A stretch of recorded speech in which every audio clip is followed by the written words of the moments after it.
Anda penyuka mie instan? Apakah sudah mulai nih merasakan harganya naik? Wah, siapa sangka loh kalau imbas perang geopolitik antara Rusia dan Ukraina berujung pada potensi naiknya harga mie instan. Loh lantas apa sih hubungannya? Nah, Indonesia mengandalkan pasokan gandum impor, di mana Rusia dan Ukraina merupakan negara pemasok gandum dunia, yang mana produk turunan gandum salah satunya adalah tepung terigu sebagai bahan baku mie instan. Berdasarkan Trading Economics per 9 Agustus lalu saja, harga gandum internasional naik ke 7,81 dolar per bushel. Bahkan harga gandum internasional sempat melambung hingga 12,77 dolar per bushel di 17 Mei 2022 sebagai dampak memanasnya perang Rusia-Ukraina.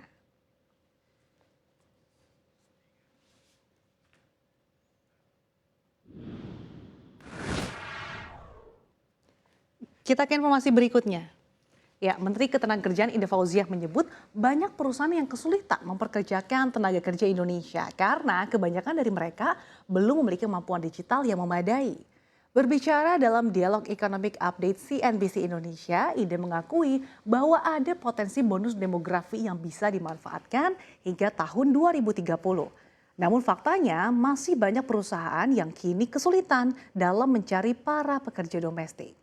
Sebuah riset lembaga internasional menyebutkan bahwa kelemahan para pekerja Indonesia adalah kemampuan implementasi digital yang belum memadai dan rata-rata hanya bersifat teoritis. Selain itu, para pekerja Indonesia juga dianggap hanya memenuhi tahapan kuantitas. Oleh karena itu, pemerintah terus mendorong tenaga kerja Indonesia dapat memenuhi pasar tenaga kerja yang saat ini sudah berubah dengan pendidikan dan juga pelatihan.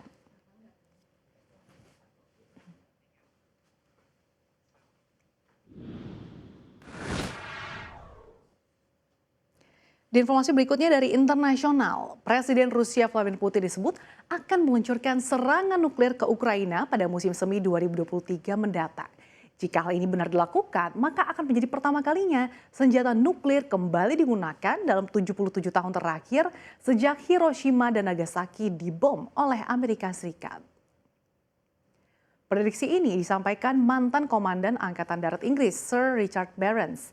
Ia mengatakan dengan perang antara Rusia dan juga Ukraina yang mencapai rentang 6 bulan, Putin mungkin merasa perang nuklir diperlukan untuk kemenangan Moskow.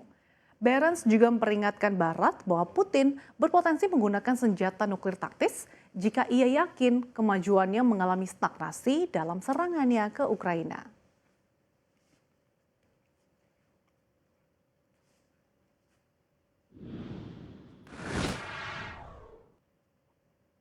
Kita ke informasi yang terakhir.